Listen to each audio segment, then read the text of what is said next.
Rodriguez, who is at the Miami-Dade EOC with a guest. Who do you have there, Marybel? Well, first of all, I have to say, don't forget about me too, because I also slept at the station in my inflatable bed. I almost stepped on you. It wasn't too. It was not bad at all. A very safe place, and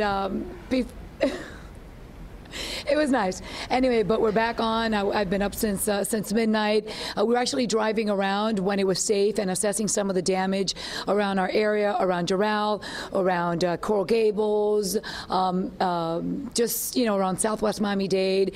Everything seems to be okay. A lot of downed trees, some debris, a lot of palm fronds. But joining me now is Erica Benitez with Miami-Dade Fire. Erica, good morning. Good morning. Good morning. So you were just getting briefed on the calls that you've been receiving from people. What are those calls that Miami-Dade Police had been, Miami-Dade Fire, had been receiving? Correct. We've had several house fires, obviously, wires down, car accidents, things of that nature. We had a woman who went into labor as well. So how did that go? I believe that went very well for her now that it's done. So well, congratulations to her. Also, some down power lines. Right now, we need to let our viewers know, and we keep reiterating this, now that the sun is coming up, people have to be extremely careful. They may want to go out and venture, maybe assess some of the damage that is out there. That is not a good idea. First of all, it's, the weather is not good for that. And also there could be standing water, down power lines, down trees. What's the best advice that you can give to the residents? That's correct. We're asking people to still remain inside. Don't go outside right now. It's not the time to do it. I know that, we were lucky enough to see not the worst of this storm, but there's still bad weather out there, and this is the time when we have a lot of accidents. People are going outside, there's live wires, all kinds of debris. So we're trying to minimize those numbers of calls, because we do have rescue personnel who are still responding. However, that is on a case-by-case basis based on, the weather conditions. So we try to minimize those calls as much as possible. Also, we were mentioning the generators and the candles. A lot of the residents may be without power, so they're using the candles and the generators. Let's give them some tips on these generators. Maybe they haven't used them in a very long time. Maybe they just bought them and they don't know how to go ahead and use a generator properly. What are some of those tips? Correct. Well, number one, we ask people not to use candles. Try to use anything that's battery powered.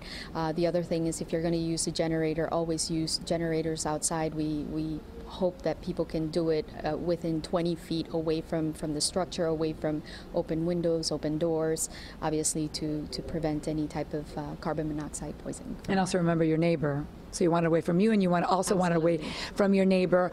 As far as the damage goes, I know that it's still too soon to be able to say which area has the most damage. However, there is a number where they can call to report damage, correct? Correct. And what we're asking people again to do is not to go out right now, but when they can, and that is, when authorities give the all clear, we do have a tool they can find it on Miami-Dade.gov. That is a assessment tool for damage of their property.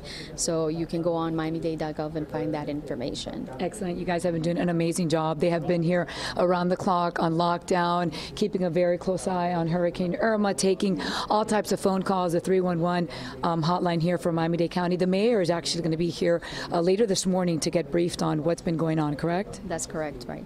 He will be here this morning later. Erica, thank you so much. Elliot, Vanessa, do you have any questions for Erica here? I have a number of friends who are pregnant and their last trimester. Oh. So to hear about that woman who gave birth obviously makes me nervous, because my best friends are pregnant, Giselle and Alexa, if they're up and watching. Oh. So thank you for your service and what you're doing, and hopefully that woman is doing well and she has a beautiful new baby. So just wanted to thank her for that. Oh, that's great. And tell us again when they will respond to calls for service. They want to know when it is that the fire department, the rescue crews, can actually respond to an emergency if there's one now, and depending on the wind conditions.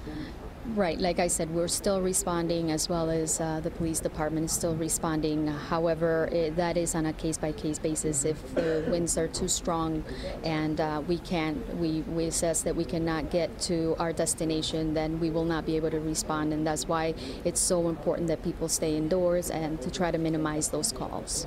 Okay, wonderful. Erica Benitez, thank you so much, and you're going to be extremely busy. Thank you. So thank you. All right, Elliot, Vanessa, there you have it. Folks, keep in mind that number 311 if you have any questions, if you have any concerns.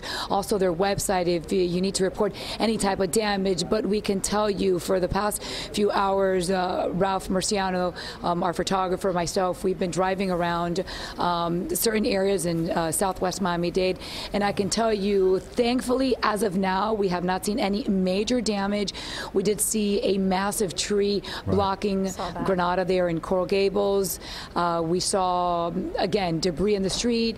We did not see any vehicles out on the road, which is fantastic. So people are heeding the warning and still staying indoors. Oh, that's good to hear. All right, Marybel, stay safe, please. I know you got some rest. I almost stepped over you earlier this morning. Apologize for that. We're in a very safe peaceful building here. That's good. Yes. All right, Marybel, thank you. Thanks.